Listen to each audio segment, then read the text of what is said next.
I don't see as many people talking about it, and it's time for your everyday person that's not like me, that's in business funding or deals with credit and credit reports and all that. It's time for you guys to be hip to the information too. So I want to put this out here so everyone would know.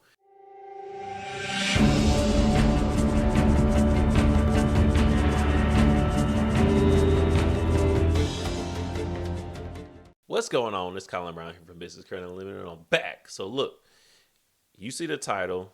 Why AUs, why trade lines, authorized users are dead in 2025, at least for business funding.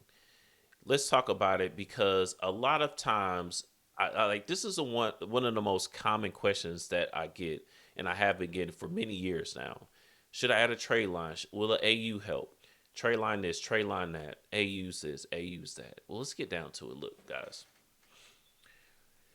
gone are the days where you could put an AU on your personal credit reports and boost your score up by 200 points. Those days are done. It's dead, guys. I'm sorry to tell you this and be the one or the bearer of bad news. And some of you guys are going to deny it or not think it's true, but it's cool. Those days are gone. When I first started in personal credit repair back in 2016, 2017, dang, it's coming up on like not 10 years per se, but 7, 8 years. At that time, I'm telling you, it used to be a go. Like you used to be able to just add an AU on your account and it would instantly boost that person's profile up. Even if they had other derogatories on their account or, something like that.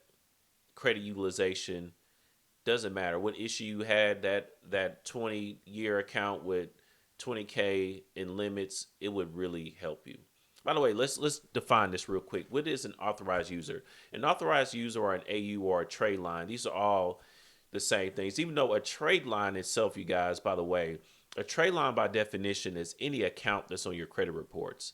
That is what an actual trade line is. But normally when you hear the word trade line, they're talking about an authorized user, aka an AU. So what is an authorized user? An authorized user is when an individual adds another individual as an authorized user on that personal credit card or business credit card too, of course, but on that credit card on the account.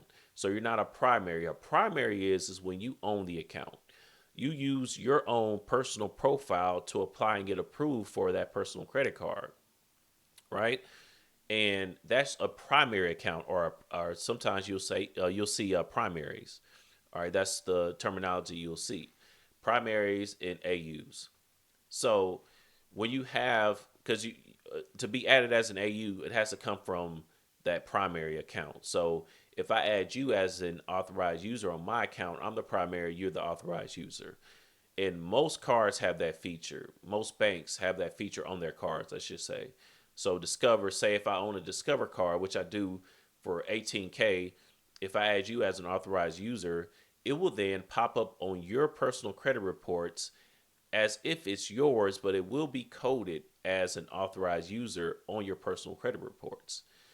So it's not the same as a primary. And that's the point that I'm getting at, is that banks have really picked up on the difference between authorized users and primary accounts. So it doesn't hold the same weight. In years past, it was almost like it was better or something. Like you could just literally just boost your whole profile just by getting an AU. And by the way, trade lines are normally able to be purchased, because if you don't purchase one, you have to know someone that will personally add you as an authorized user on that whatever account or personal credit card that it is, right? So you would have to know me for me to add you if you didn't purchase it. But there are plenty of vendors or companies, individuals that will say sell either their trade lines, or they would sell. They have access to like a database of people that are willing to sell authorized users on their accounts. Okay, so there's still plenty of companies out there that do trade lines. However, the whole point, I just wanted to define that just in case someone was a little bit newer to the concept of what an AU is. But I'm assuming if you're on this video, Most of you guys, 80% of y'all plus, you probably know what a trade line is. That's why you even clicked the video. But either way, so what happened before, again, in the past, someone either or you purchase a trade line on your account. And that leads me to one more thing before I get to the point. All right, I got to fully flesh this out. The reason that you even add a trade line in the first place is because of one, limits. So you don't have the highest credit limits on your personal profile, right? You have like a 500 card, 1500 card, maybe 2500 or something. And that's like some of your highest limits. And you add all your limits together and it's only like 5K or something, right? So you want a trade line so that way you can take that 5K to a 10K to a 20K of 50K or whatever the case. Okay? Or credit history. You've only had history. Your first personal credit card was 3 months ago because you're newer to the credit game, right? You just kind of learned how much this affects you, and you're one of those people like you on YouTube right now. You constantly looking up videos. You constantly on Instagram. You on Facebook. You looking up solutions on how to better your credit.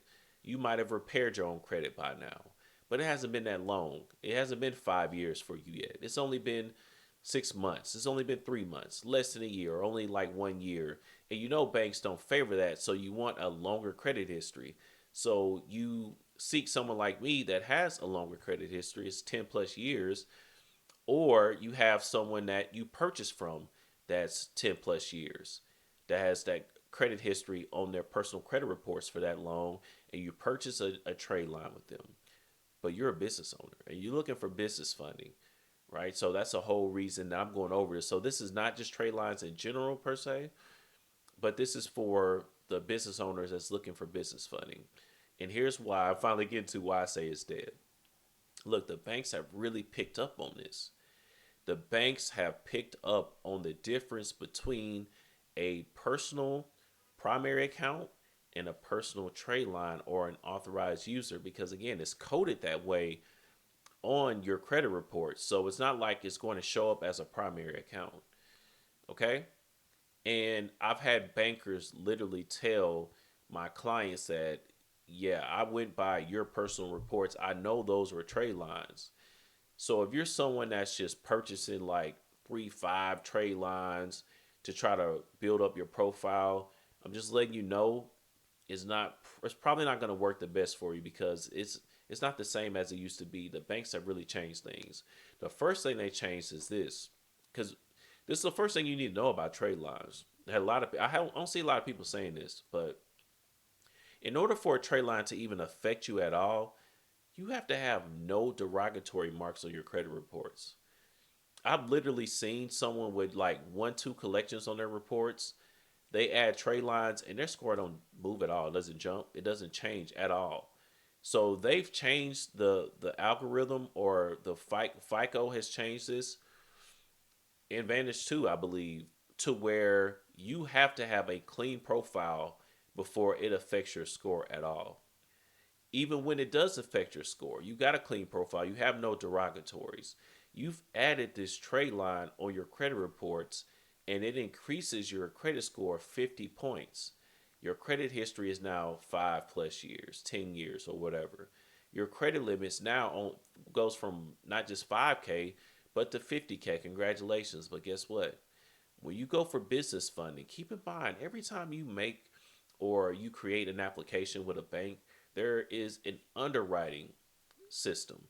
There's an underwriting process. Even if you get an instant approval, you still went through underwriting. Not manually if it's instant, right?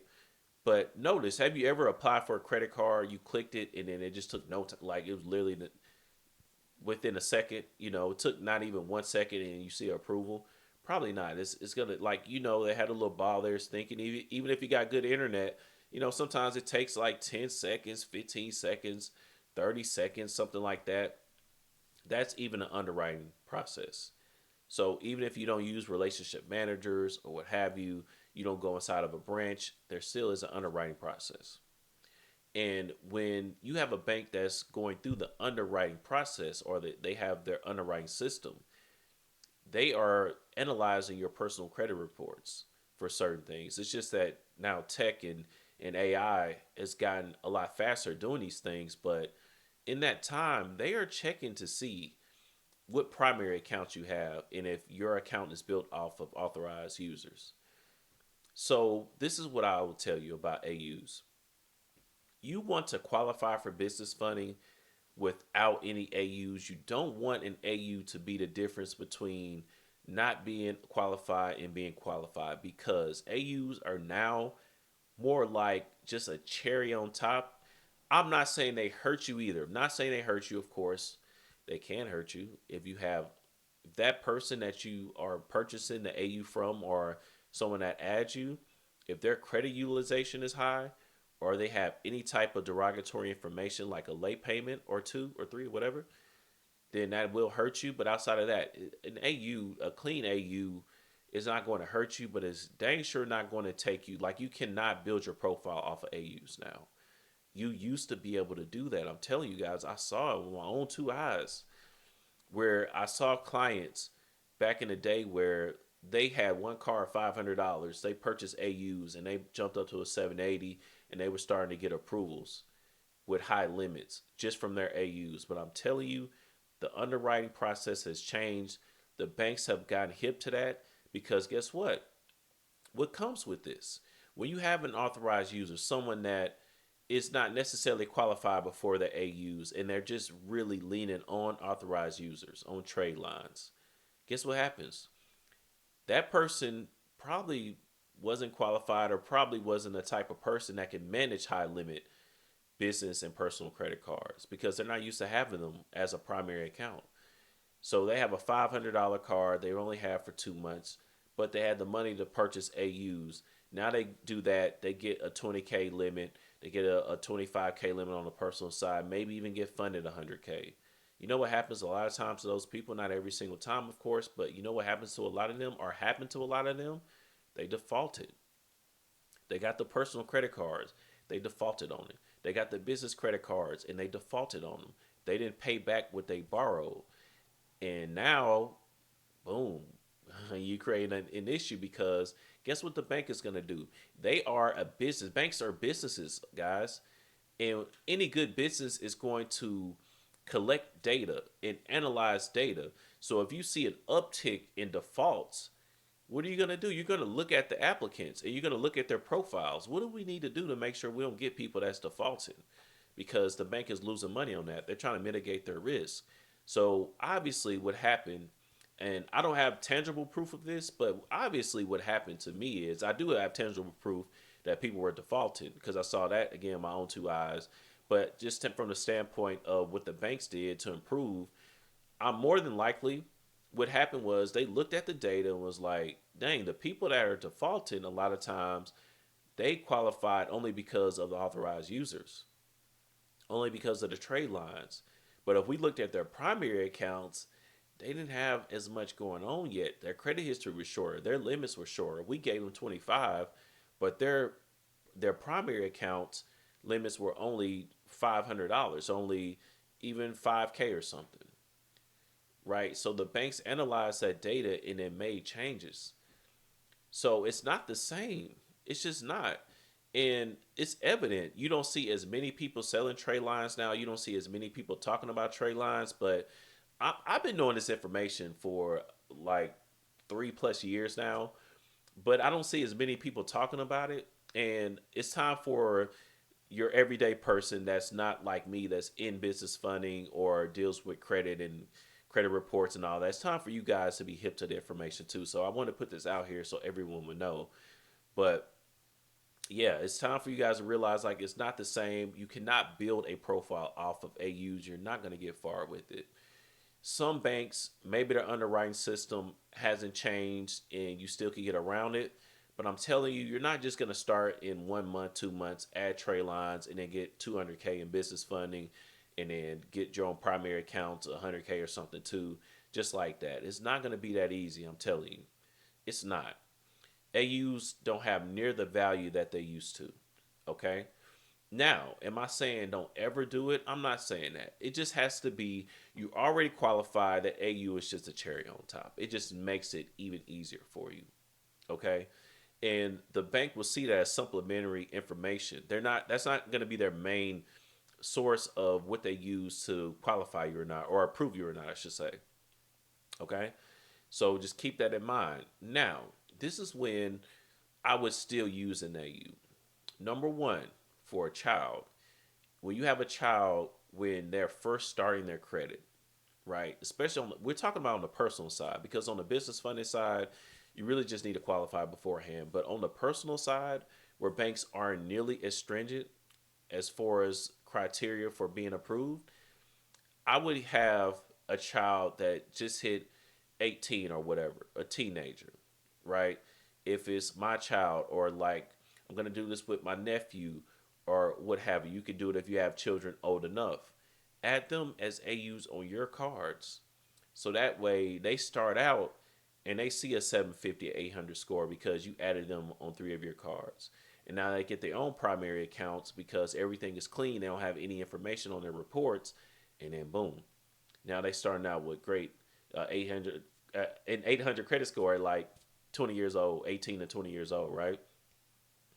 Now, that is one scenario, but really two. Like again, say I'm at like a 750, I qualified without it, but I'm just trying to make sure I get as much funding as possible, then I would add an AU at that point. But no other time really I can think of, I would add an AU on my credit reports. If I'm at like a 650 and I still got a few more collections and things like that, I wouldn't really waste my time on it. I'm telling you too, this comes from actual data. I'm not saying something I just heard about. I'm telling you where we had clients before in the past where we really kind of locked in on the type of clients that we were looking for. We used to have clients that were like just a 700 score. We would add AUs and it would just do nothing. The bankers would tell them it wasn't doing anything. I'm like, wow, this is really changing. It's been some time since this happened, but it's getting even worse. I'm seeing it be even worse. So that is why it's dead. The banks have really changed the way that they underwrite cards now. Again, just look on your credit reports. Don't take my word for it. You'll see in the notes, it'll say authorized user. Now, one thing you may say, can you purchase a primary account, a backdated primary account? I've seen those out there, but I just don't trust them. Me personally, I don't trust them. If I find a reliable source, I would introduce it to you guys or maybe just to my clients or what have you. But at this current time, I don't really trust that. I don't. I don't trust it because it's, I don't know. You're not supposed to have a backdated primary account. So hey, if you know about a primary backdated account, and what I mean by that is it's a primary account, it's just backdated because anyone can get a new primary account, right? It's not about getting a new primary, but the reason you get a trade line is so that you have credit history, right? You have a 5, a 3, 5, 10, 15-year credit card. So if you could get a newer credit card, a newer primary, but it's backdated on your reports like you've had it for 10 years, then I would be game, but I personally haven't seen one that's reliable. It's like they come and go, and the company doesn't seem legit or whatever. Excuse me, or whatever. I end this out though, or whatever. But um, other than that, I haven't really seen much out there. But if you guys know the information, let me know. But again, that's why they're dead. The algorithm has really changed there. So don't try to build your reports with it thinking you're about to run it up because more than likely it's not going to work for you at all. But if you found anything during this 18-minute video helpful, hit the like button, subscribe because I'm going to keep these funny videos coming and I'm not letting up. I'm not stopping at all whatsoever. I ain't got no let up in me. I don't know how to give up. All right. But that's pretty much it. Make sure that you like, comment below, engage with me. Let me know what you feel about the situation too. All right. And subscribe and see y'all in the next one. Peace.